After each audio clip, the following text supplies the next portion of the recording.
Welcome back to the All Right Talk Show. And this week, my guest is Dr. Ethan Cunningham. Ethan has a PhD in physical and theoretical chemistry. Ethan, thanks for coming on the show. Happy New Year once again. How are you? Thank you very much. Thanks for having me. Happy New Year. I'm good, thanks. How are you? Yeah, very well, thank you. Did you have a good 2021? Where have you been? You've been abroad, haven't you, in 2020? Not 2021, sorry, 2020. It's 2020. Yeah, Yeah. so I reside in Austria, in Innsbruck, Austria. That's where I work. So I've been there since all of 2020, throughout the lockdown. And what's it And like I over there? work. It's not too bad actually. So we had a lockdown all of March for 4 weeks, and the cases weren't that bad, or they weren't that high. And then in April, so I work at the University of Innsbruck. The university opened up the lab again, so people who could work in the lab were able to. So I was back in the lab doing experiments, which was great. I got some good results, and then everyone was back to normal pretty much in the summer. We had to wear face masks and keep distance, of course. Uh, and then there was another lockdown in November, which was a bit of a shame because then again that slowed down our progress in the lab. But apart from that, it wasn't too bad. Interesting. Yeah, it kind of sounds like similar to the UK, doesn't it? Kind of what we've gone through. But yeah, let's hope that this year will be a better one for everyone. Yeah. So yeah, firstly, I'd just like to know then, what is involved in physical and theoretical chemistry? Let's go layman's terms for all our listeners out there. Okay, I'll try and be as layman as possible. I always think that because I give talks to students and to academics, and I think it's much harder to give a talk to the lay person because you have to really break it down to first principles, and it's difficult to know what the lay person does know, and there's a lot of assumed knowledge. So anyway, but I'll try and be as simple as possible. Do stop me if there's anything that you don't that's too complicated. Shoot. So physical chemistry is really is studying the underlying physics behind chemical phenomena. So, for example, chemical bonding, so bonding between atoms and molecules, chemical equilibrium, quantum chemistry or thermodynamics. So, in other words, what the physical chemist does is it uses physics to understand chemical reactions. So, basically, in terms of making and breaking bonds. Mm. And theoretical chemistry is the practice of developing generalizations and the rules which underpin these chemical principles. So, for example, in chemical bonding or in a chemical reaction. And one big thing in theoretical chemistry is molecular orbitals. So that's pretty much how the electron orbits an atom or a molecule, and indeed how these orbits, these molecular orbitals, interact. And when they do interact, that's when we form the chemical bond.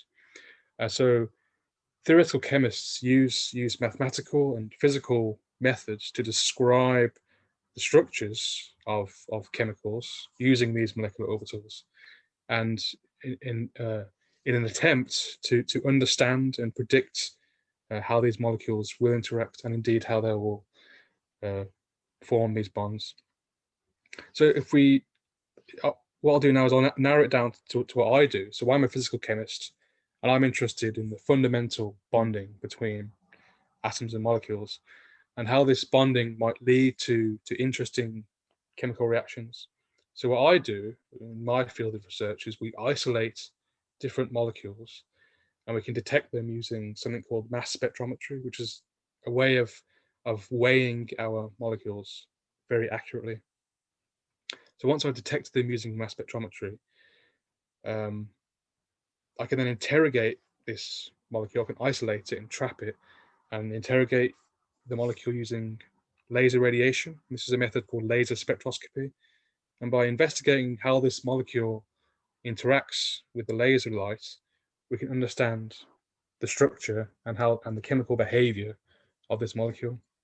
Mm. Another really interesting aspect of this field is once you've detected how the molecule interacts with the laser light, you can also use the laser or laser radiation and introduce energy into the system, into the molecule. And then by doing that, you can see if this energy has induced a chemical reaction. So this is called photochemistry, where you induce a chemical reaction using laser light. And this is a really interesting field that I'm in. Is that what you specialize in? Yeah, I mean, my PhD was in infrared spectroscopy of metal molecule complexes. So uh, laser radiation can come in all sorts of forms. So there's the visible light, the light that we can see, so green, red, and blue, and violet, and all the rest of it. Yeah. There's also ultraviolet radiation, and there's also infrared radiation. Infrared radiation is lower energy, but infrared radiation studies the vibrations of molecules, and yeah. So my PhD was in infrared radiation, studying metal molecule complexes. So how a metal ion or metal atom can influence certain molecules. Amazing. It sounds very, very fascinating stuff. And I'll be honest with you, there was a lot of words there that I've never heard in my entire life. All right, okay. but no, it makes me want to go back and listen to this talk show episode, and I'll definitely be googling a few of those words because, yeah, I mean, I just find things like that just fascinating. Even if I don't understand it, it kind of makes me want to understand it. But I've always seen you're very, very passionate about what you do, and just the way you talk about it, it's like, whoa, I've no idea what he's talking about, but I want to understand. Right. Okay. But yeah, that's amazing anyway. But let's go back to briefly touch on the secondary school. So, did you always want to obtain a PhD? Did you always have a interest in the chemistry, or did you just, when you did science, what made you pick a certain aspect to go into? Like, what's the progression there? So the simple answer is no. I didn't want to do a PhD. I didn't really know what I wanted to do really. So during secondary school, I had no particular preference over which science I wanted to do. So I was always interested in science. So all three, so biology, chemistry, physics, and mathematics. I think around 15 or so, around when we were doing our GCSEs, so I decided to want to become a doctor and do medicine.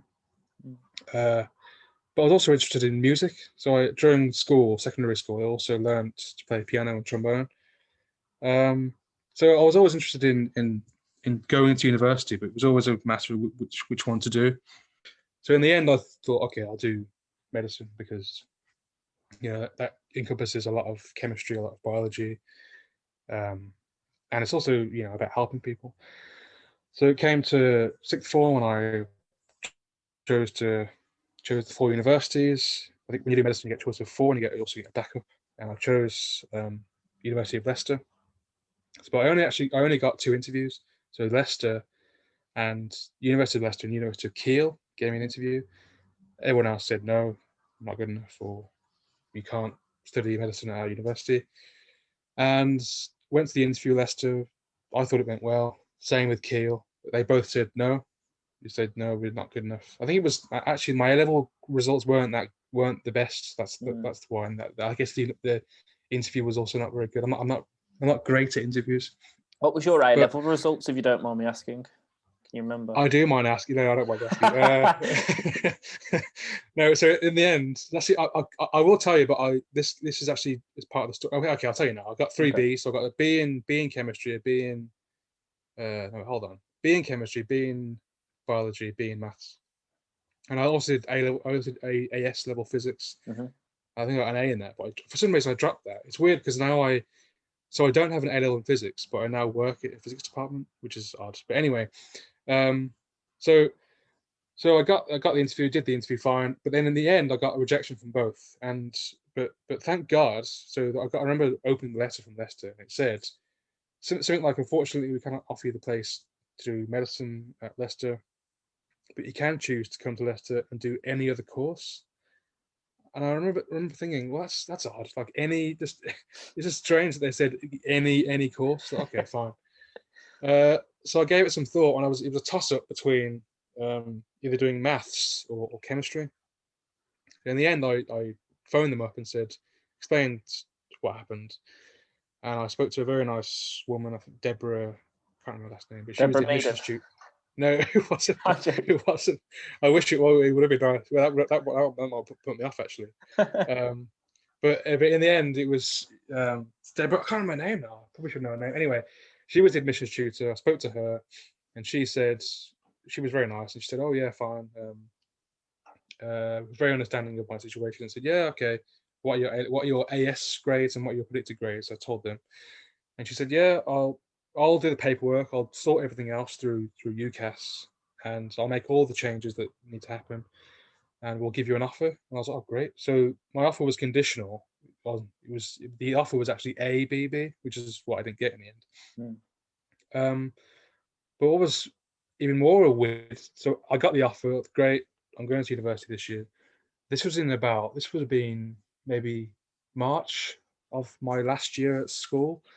And then I thought, forget chemistry, forget science, I want to do music. And because I was playing trombone at the time and piano. And then I thought, well, either I'll go to university and do music as, academically, or I'll go to a conservatoire and, do performance music. And that was my plan, but I didn't have A-level music, which you need A-level music to get into university. So my plan was to take a year out and do A-level music in 1 year, both AS and A2 music, and then go the following year. But there was an added complication in that this was 2011, and this was the last year of the old tuition fees, so it was around £3,000 per year. The following year, if you went to university, it went up to 9,000 per year, so I'd be paying 3 times as much for the same degree. This is even more complicated. Well, this is an even more added complication to the whole thing. Anyway, results came out, and I got 3 Bs, and I thought, oh, that's it. I didn't get ABB.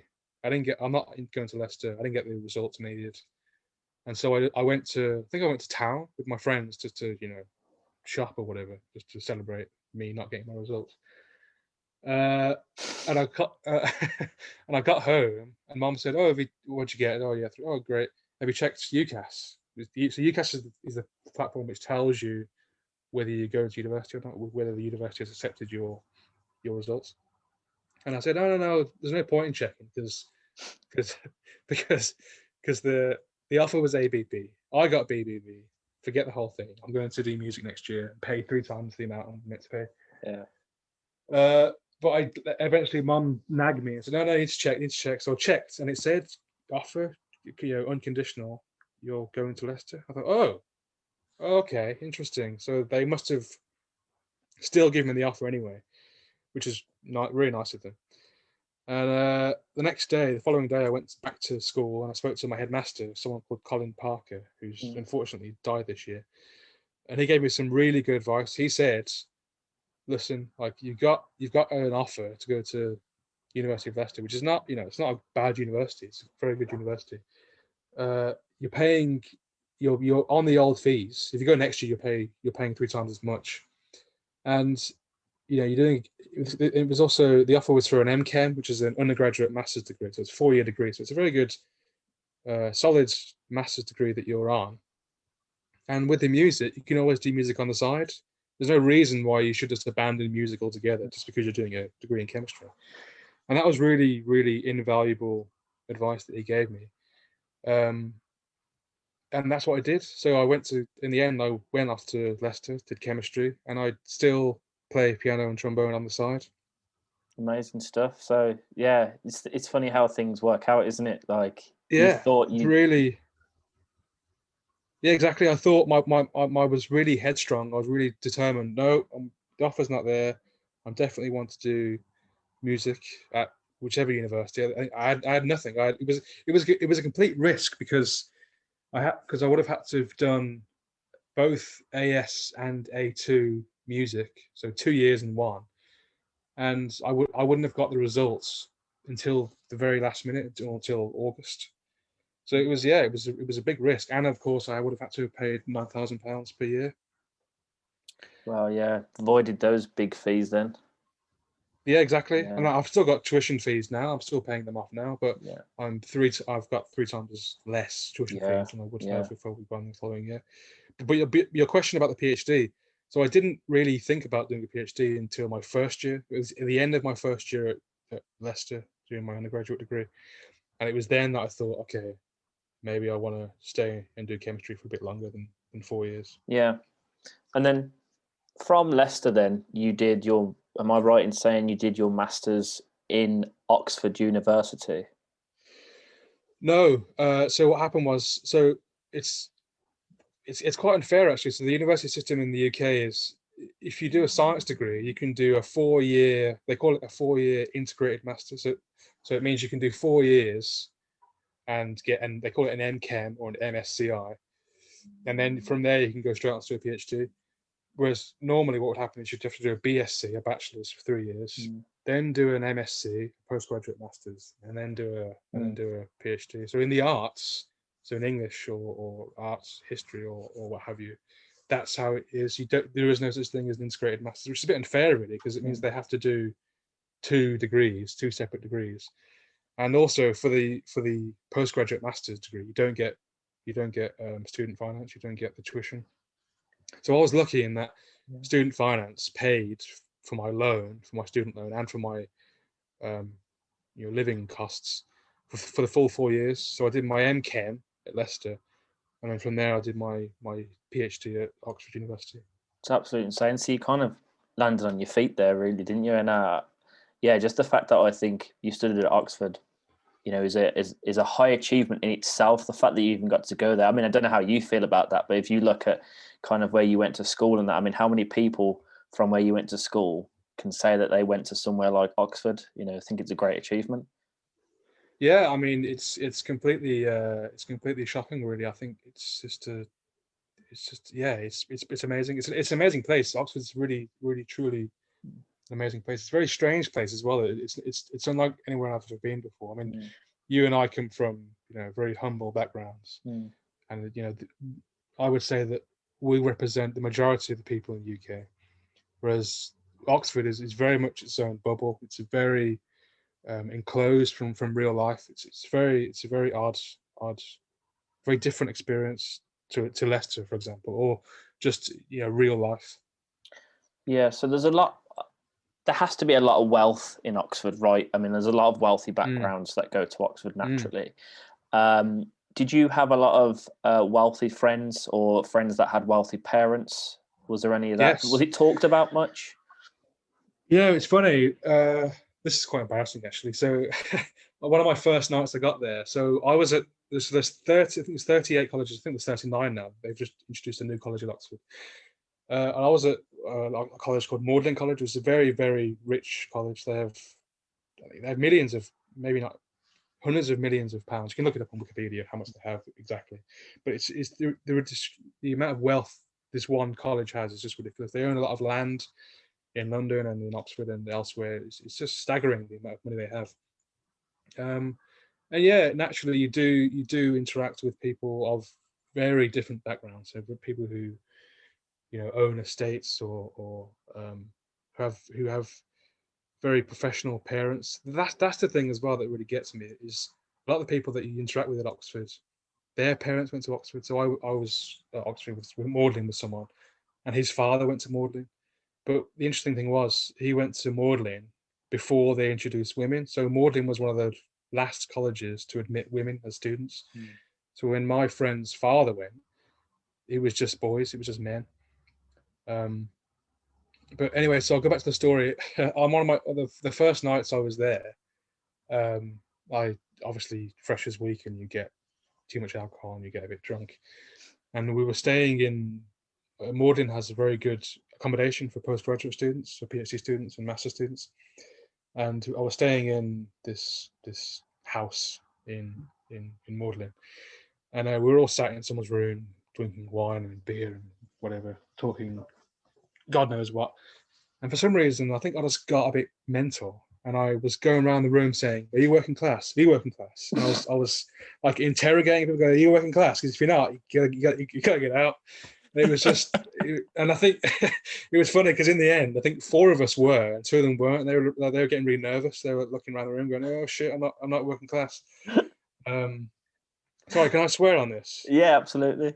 Okay, good. I should have asked before. But Yeah. yeah, so I think it's sometimes that working class thing slips out. But one of the weirdest things was I remember in my final year at Oxford, I was having dinner with some friends, and it occurred to all of us at the time. There was 4 of us that all of us were from the same background. All of us had, from very humble backgrounds. We were the first in our family to go to university. Um, not very rich at all. And it occurred to us that it's strange that we just happened to make those friendships sort of organically without even knowing um, their, each other's background. We sort of just gravitated towards each other without prior knowledge. And I find that interesting how people from the same backgrounds often do gravitate towards each other. Maybe I'm not sure if it was because of the accent or because of the way we held ourselves in the room. I think maybe this is a misconception, but I think most people who come from wealthy backgrounds are more confident, the rooms that are in Oxford or the colleges aren't too what would you say? They're not too foreign to the people of wealthy backgrounds because they're used to that sort of architecture or that sort of environment. And I also think that they, again, maybe unfairly, they think that they belong there, and they it's no wonder that they're at Oxford because their parents went to Oxford and their parents went to Oxford. So there's no surprise that they're there really. Yeah, that sounds to me like that's their ego talking. They feel entitled, but I think it's great that people like what you would consider a working class. It seems like the majority of people that you made friends with are from a working background, and it just goes Yeah. to show that you don't have to be from a wealthy background to get into these high achievable places.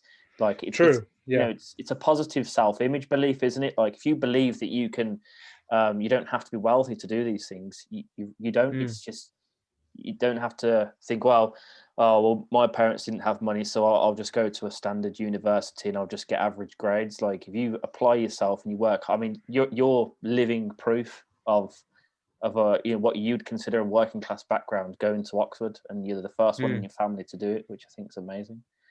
Yeah. But on that, but I mean, I do agree with you. But on that note, though, I think it is for someone like me and you, or people from our background, it is much harder to break into that world just by mere fact that. So, for example, people that I went to university with, particularly at Oxford, as I said, their parents went to Oxford and their other parents went to Oxford, so they get training. They get not. I mean, it's not just about academic performance. Of course, that's what it should be about. And you should be able to attain the academic level that you should be able to attain to get into these places. But the interview process and the sort of there's a lot of vocabulary as well that you have to learn when you get there. There's all these different sayings and words and acronyms that I think people from private school would know about because they have the training from previous people who have been there, and they can train them and say, look, when you get there, say this and that, or here's what they'll say at the interview, or here's how the interview process will even go. I think people from our background, as soon as you get to Oxford, you're very, very nervous. You feel very, very out of place. And then the nerves kick in, and then you sort of underperform. And I think so. In that respect, it is harder for us to get in. But like you said, it's not impossible. But it is harder. I think it is harder for people of our background to break Yeah. through than it is someone. So it may be harder, but ladies and gentlemen, it can be done. It can be. It can be done. Yes. Yeah. Oh, brilliant. Cool. So I wanted to ask next, how would you say your mind works when solving problems? Like what sort of approach do you have? Because for me personally, I think you're one of the smartest people I know. So, I mean, what would you say your thought process is when you come to solving problems? I just like to say, for me, you're like, you're a bit of a bit of an Einstein. So I don't know I'd love to know how your brain works because I feel like it's a lot faster than the average person. Would you agree with that, or would you just say it's just how I don't know? Because like would you say you'd probably be like one of the smartest in your family, or is it just how you've applied yourself as a child, or what would you say to that? I think it's a bit of both. It's difficult to know how one's mind works because you only have your own mind, right? Mm-hmm. So you can't compare your mind to someone else's. So you can't say, well, mine works different from theirs because mine's faster or quicker or slower or is better at numbers or better at whatever. It's a difficult question to ask how one's mind works. But I think I'm very analytical. And I like to break a problem down into its constituent parts and simplify. But so there's two questions there. One was the how does my mind work, and also what am I an Einstein or a genius or whatever, however you want to phrase it. I don't think so. I think so. I was watching a video the other day about Richard Feynman. So Richard Feynman was people say he's a genius and he's one of the greatest minds that ever lived. And he won the Nobel Prize, I can't remember which year, in physics. And he was also a great teacher. And someone asked him a very similar question: are you an Einstein or are you a genius and what have you? So I'm afraid to say I'm going to take his answer really because I really like his answer. And I think it relates to most people. I don't think there are geniuses. I mean, maybe there are, but I think really it is like you said about just applying yourself and just having an interest in something and working very, very hard. So he said, he's an ordinary person like you and I, and he just worked very hard. He had a passion, he had an interest in something. In his case, physics, and he just worked towards it, and he really works very, very hard at that subject. So I don't think there is any special gift or talents or anything. I mean, of course, some people are more inclined towards one thing than other people, but I don't think it's as absolute as you're a genius and you're not. I think it's very fluid. It's very there's a sliding scale to how one's passion or interest can develop. Yeah, So that's so that's that question. But your first question, how does my mind work? How do I solve problems? I think it depends on the problem. But like I said, I think people overcomplicate things. They look at a problem and go, well, okay, this is going to be very difficult, and here's how I'm going to do it. Whereas I think, well, actually, let's try and simplify the problem, break it down, and also, like, again, it's difficult to answer because it depends on the problem. But what's the source of the problem, and along with that source, what are its causes, and are there any other parameters we should need to consider when tackling the problem? I think also with a problem, it's a sort of toss up between do I tackle the problem quickly, or do I step back and think about it for a second? Because I'm also very interested in efficiency, so I want to tackle a problem as efficiently as possible. But I also don't want to rush, because if you rush, then you make mistakes. And so often I'll just step back and think, okay, how do I really get to this problem as efficiently as possible? But most of the time, in what I do is I have a problem and I try and tackle it. But also I think, well, if I just go to someone more senior, someone who might have had this problem before, I'll go straight to them and say, okay, here's a problem. I'm sure you've had this problem before. How did you solve it? Because then I can just go straight to their experience, because they will have gone through all the pitfalls and all the mistakes before.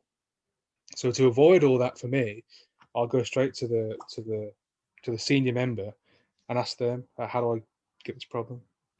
And then hopefully then, by using their knowledge and their experience, I can then learn from that. And then if I get given a similar problem again, I can go, well, I've learned all that experience from the senior person, and I can then apply that to this problem that I have now. Yeah, that's a fantastic answer. And I think Mm. going from that as well, then you learning from the solution to the problem you found out from that person, then you could maybe even tweak that yourself to be even more efficient. But you are right, it was Yeah. a subjective question, but I just wanted to know, because you are right, like when people have problems, and I've done this in the past many hundreds of times, you just see the problem at the whole and then you stress out, don't you? And then you're like, oh, how am I going to tackle this? But you're right, you step back, logically think, break it down, the causes, the issues, you've got the side issues. Are there any more parameters, like you said? But then again, you are kind of battling with, do I do it now? Do I get stuck in, or do I have that time to step out and evaluate what's going on? So it is efficiency as well. But yeah, it's really interesting. And yeah, I mean, and it does depend on the subjects. Like a maths problem, you probably have time compared to like a fire burning in a house problem. Yeah, you can't be like, okay, let me sit back and think about this fire and what its cause is. How do I tackle it efficiently? Yeah, it's just gonna get on with it. Yeah, exactly. Yeah. So it's difficult. Yeah, it depends on the problem, right? Yeah, but yeah, I think that's how my mind works. But I don't know. I mean, sometimes the mind works differently depending on how tired you are or what your mood is and whatever. Yeah, so it's difficult to say. So many factors, definitely. Yep. Yeah, no, great answer. Yeah, loved hearing that, and I'm sure that will probably actually help a lot of people. But it even helps to write stuff down as well, if you've got the time. That is, yeah, write stuff down. Yes, always write stuff down, because the mind is so forgetful. You think, oh yeah, I remember that, and then suddenly it's gone. Writing things down is a big thing. I always do. Absolutely. So, what's next for you in terms of progression in your career? Are you going to go to the next stage of education? Do you want to be a professor or a lecturer? Talk a little bit about that. So yeah, I've recently, during lockdown, I wrote a research proposal. In fact, I've got another story about this. So I want to be an academic. So my next plan for me is to, yeah, like you said, be a lecturer, and being a lecturer is the first rung on the academic ladder. That's when you get your first permanent position at university, and then from there you can go on to associate professor and then professor. So right now I'm a postdoc. So that means I did my PhD 2019, and now I'm a postdoc in Austria. So the next stage for me would be, as you say, lecturer. But I've got a story to tell. So when I first joined Innsbruck in October 2019, and my boss gave me some money, which is I'm really grateful for, to be a postdoc. And he said, look, you need to write your own fellowship. So a fellowship is the sort of period or the sort of stepping stone between postdoc and lecturer. So a fellowship is where you write your own research proposal, research grant. You apply for that money, and then the funding body gives you that money if the project is successful, and then you get your own money then, and then you can pursue your own research ideas. But you're still within that research group you're still working in someone else's lab. So you're not a lecturer, but you're not a postdoc either. You're sort of in between, which is great because it means you can pursue your own ideas. Anyway, so I started writing this proposal in October, and it was a completely different field, and well, not completely different, but it's different from what I did my PhD. Different technique, different experiments. And with this, I won't say any names because we had this collaborator who came in and said, listen, you should write about this and this. And I said, okay. So I wrote all these notes. And it took me, writing a research proposal, if there's any academics out there, takes a very long time. Incredibly arduous task. So I read a lot about this field and the subjects, and I started writing this proposal. And then last February, right before the coronavirus pandemic, before it broke out worldwide, I was lucky enough to go to Los Angeles, California, for a conference, which was really, really great, really, really good conference. And some of the biggest names in my research field were there. Obviously, people from America were there, people from Europe and Asia.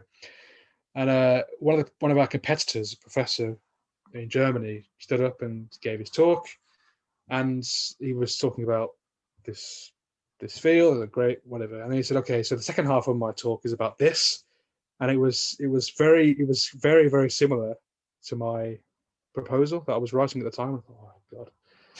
And I thought, oh, no, this is not good. And he finished his talk, and it was most of that second half of the talk was on my proposal. And I thought, oh no, this is not good.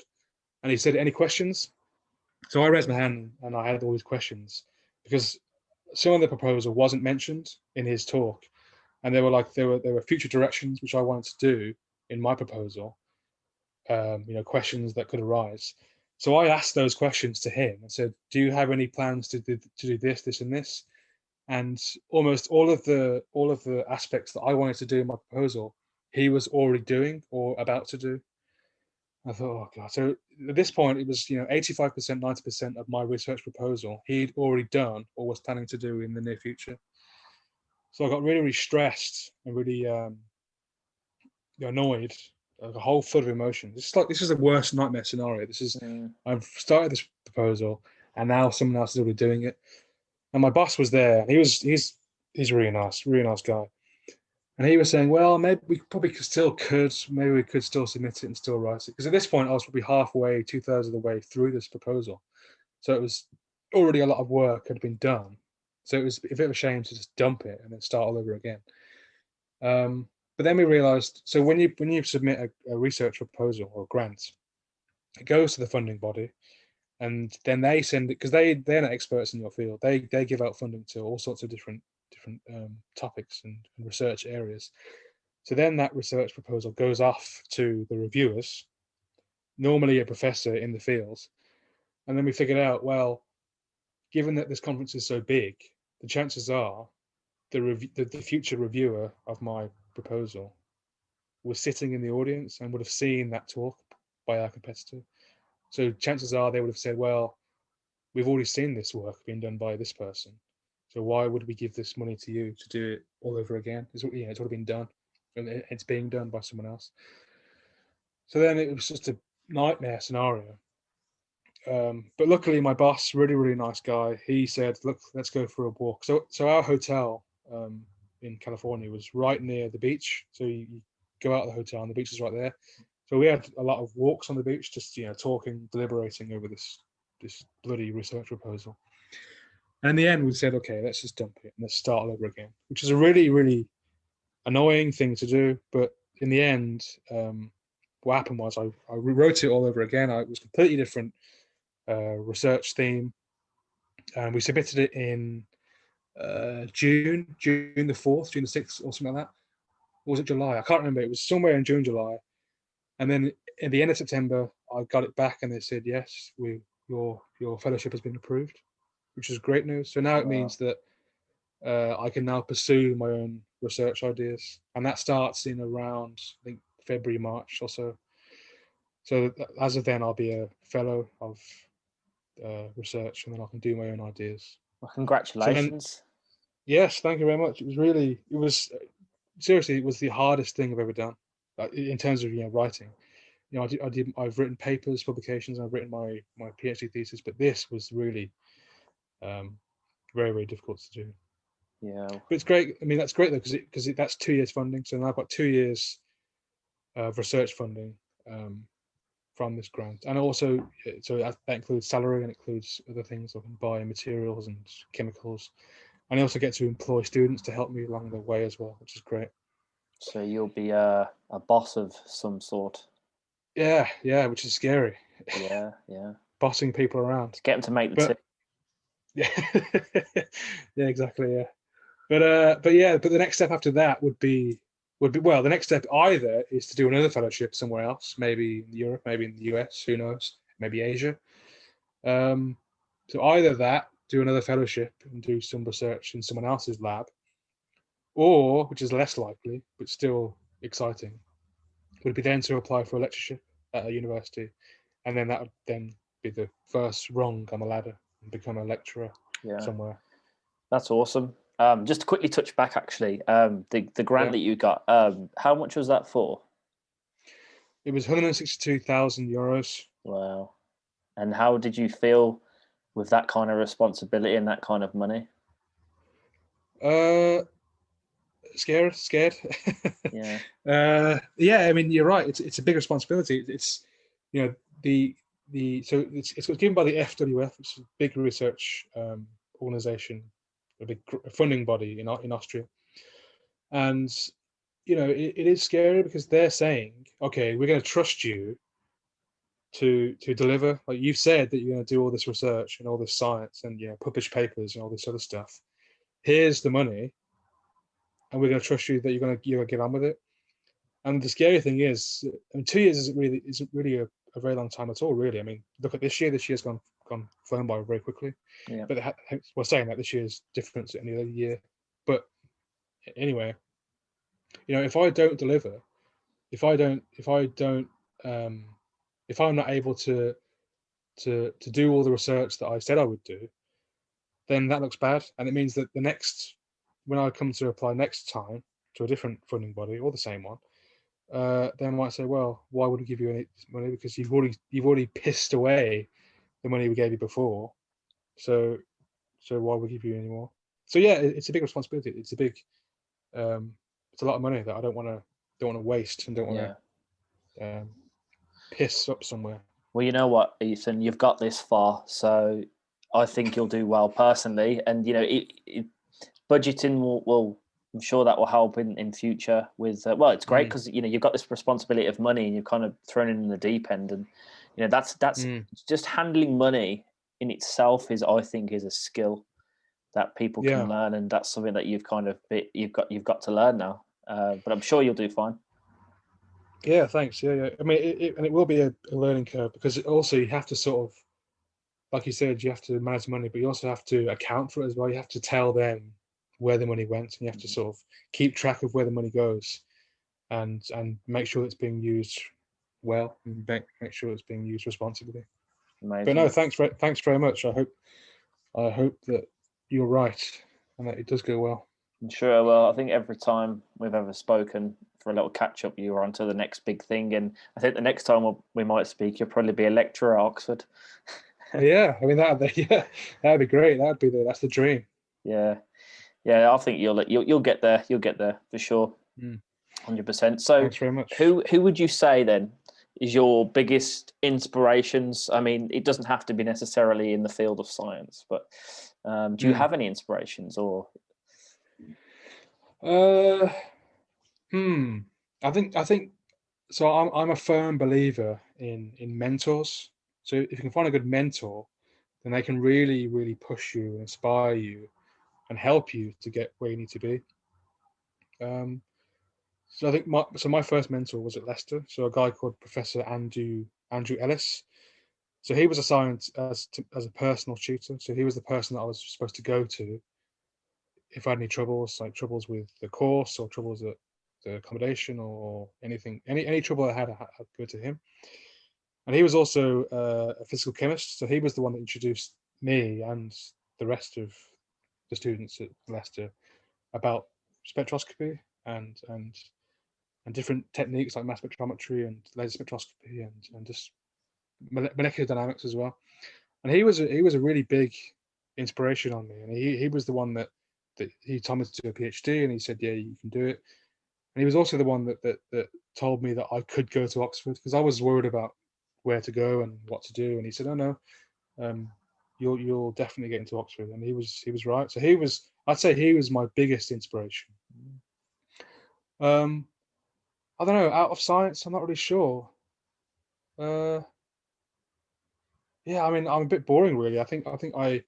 I'm sort of obsessed with science, and I always think about who are the scientific inspirations and how do I get from this to that, and I use the inspirations along the way. So again, I'll probably say my current boss, my current advisor, is a guy called Professor Martin Bayer at Innsbruck. He's also a big inspiration. So he's the one that calmed me down during that conference where the guy stood up and gave my career dreams away.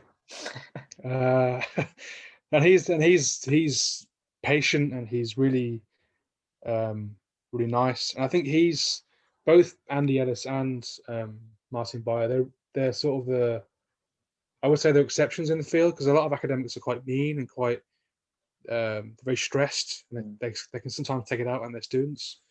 Not much in the UK, actually. I won't say where they do that. But maybe you can guess. But my current boss is really, really nice and really, really generous with his time. I think he's a big influencer. So I think if I get to that point of being a lecturer, I will use my previous advisors as inspiration as to how to manage students and manage my time, and how to give back to the next generation of students who would want to be scientists. Well, that's brilliant. And you know what? That actually touches on to what I was going to ask you next. And that was, so for anybody that wants to be successful, because, I think you're very successful in what you've done so far.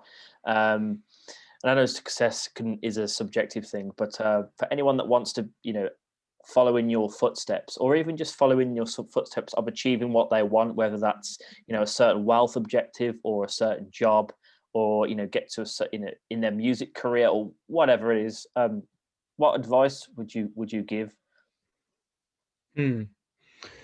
Again, find a mentor. Find someone who. It depends on this on what you want to do, but I always think, well, if I want to be an academic, so in my case, for example, I want to be an academic. So the best person to ask to do that would be an academic. So I find someone who knows what they're doing in that field, and just constantly ask them questions and ask them, how do I get from here to here, and how do I do this and that, and you'll be surprised at how willing people are to give up their time.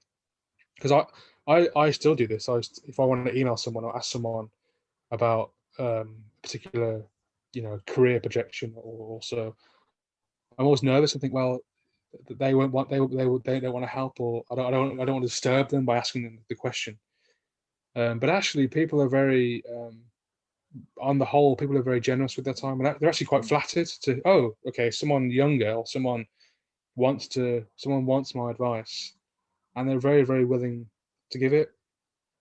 So I think finding a mentor, or finding people who are in the field that you want to go into, ask them, and to keep asking them questions, or even ask them to give you work experience, or shadow them in some form or other, so that you can really see how that field works. Yeah, I love that. I totally agree. And I'm currently learning how to develop houses and, source land, develop property. And that's something that I'm doing. I'm reaching out to property developers, and then asking them how they have done it, and just to kind of, I've asked a few property developers, can I come on their sites and have a look and to see what work they've done? And I think you're right. People are really kind, and all you have to do is ask. And I guess some people will say, "Oh no, sorry, like don't really have the time." But other people, they like to be asked, and they love it that they can kind of give back. Yeah, of course, definitely. I think people are very willing and just overly generous as well in some cases.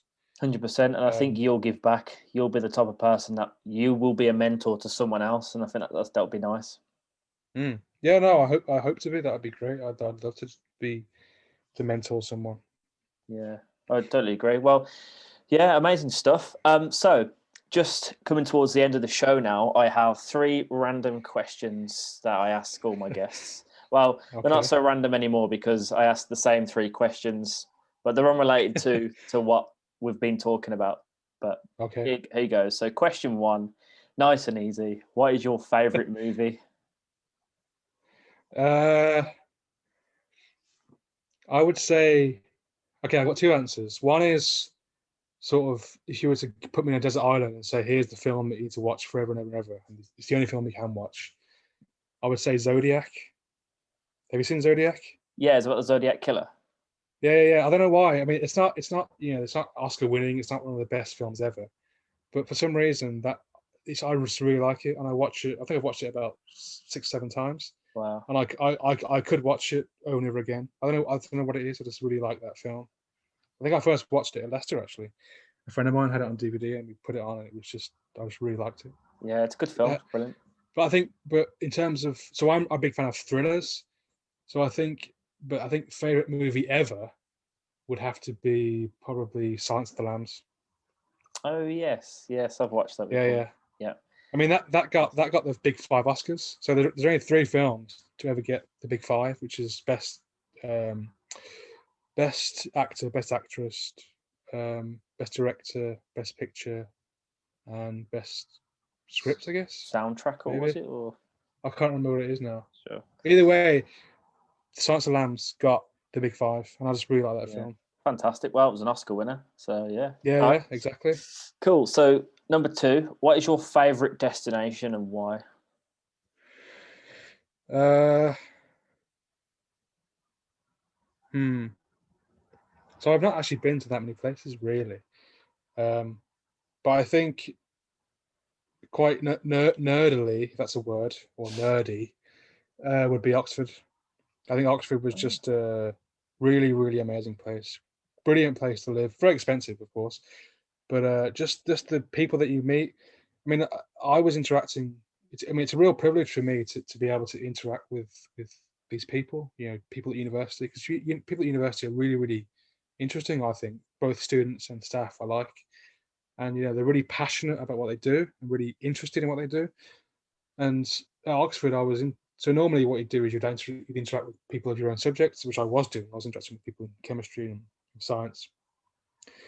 But in the college environment, which Oxford provides, you also interact with people of other subjects like history or art or literature, and it's really interesting to learn about all these really different aspects of academia, as it were. And I think Oxford was just I met the most amazing people there, and it's an amazing place to live in terms of architecture and you know location. And I just really liked it. I'd say that's my favorite destination. It's a great place, and you invited me down a few times, didn't you? And it was a Yeah, yeah, fantastic yeah, place. I loved staying there. I loved the architecture, the people down yeah. there. Because I'll be honest with you, when I first went down there and I interacted with your friends, I thought, oh, they're going to be quite snobby, but you know, they were actually completely opposite. They were just like such down to Yeah. earth people, and you just wouldn't think, because some of them did come from wealthy backgrounds, but they were so nice. And I mean, there was a couple Mm. that did speak with a more, you know, what I would consider a posh accent, but they were so nice, and you know we had a great night out, and you know there's a Weatherspoons in Oxford, so it can't be that expensive. Come on. Yeah, that's true actually, and I went there quite a few times actually. You know, I'll tell you something else. I did a Zoom call recently with some friends from Oxford, and I forgot how posh they talk because I've not been there for 2 years now. Yeah. I was like, wow, I just forgot how different they talk there. But I mean, it's nothing against them. It's just an interesting observation that they do talk different. Yeah, no, it's funny that, isn't it? But yeah, Mm, great mm. stuff. Yeah, great place, great stuff. All right, last question. Name something that grinds your gears. Uh, Incompetence, Incompetence. just general, especially. So taking an example currently, yeah, I mean, incompetence isn't that bad really. I mean, it is bad, but it's even worse when it's someone of high responsibility. So, for example, you know, the prime minister or the government. And I think they're given that the UK has the highest number of corona cases in Europe, and you know one of the highest death rates. I think it's just Mm. a shambles. And I think that really grinds my gears that we live in a time where we do have a very incompetent government. Yeah, yeah, I Sorry to think get yeah, political, but no. I think a lot of people would agree with you there. To that's be fair, but you know, I yeah, asked this question because you know I don't like it to be all fluffy. You know, the show. I like people to actually get something off their chest. So yeah, thanks for that yeah, yeah, input. yeah. Yeah, no, great. No, Yeah. So yeah, no worries. finally then, how can people get in touch with you if they wish to, you know, ask you questions, ask you a bit more, or connect or network with you? So I'm on LinkedIn, which is very, you know, work orientated. I'm on Twitter as well, email, and in terms of research, I'm on there's something called Google Scholar, which is you type in Google Scholar and you can type any researcher on there, and all my publications are on there. So if you're interested in what I do, you can read my papers. A lot of them are open access, some of them aren't, but a lot of them are, which means that anyone can read them. There's no fee or there's no price you have to pay to read them. And also there's something called ResearchGate, which is again similar thing. All my papers and my research profile are on ResearchGate. And is that what do they have to type in on LinkedIn and Twitter? Is it just Ethan Cunningham, or what is it? It's either Ethan Cunningham or Ethan M Cunningham. Brilliant. Cool. But you'll find Perfect. me. But if you look for someone who looks like me, you know, brown hair, glasses, and works at the University of Innsbruck in physics, then that's me. Perfect. Well, there you go, folks. That's how to get in touch with Ethan. So, yeah, just drop a like and say hi.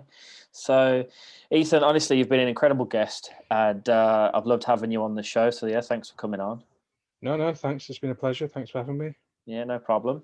All right, folks, that's all we've got time for. So, I'll catch you all next week. Thanks for tuning in, and ciao for now.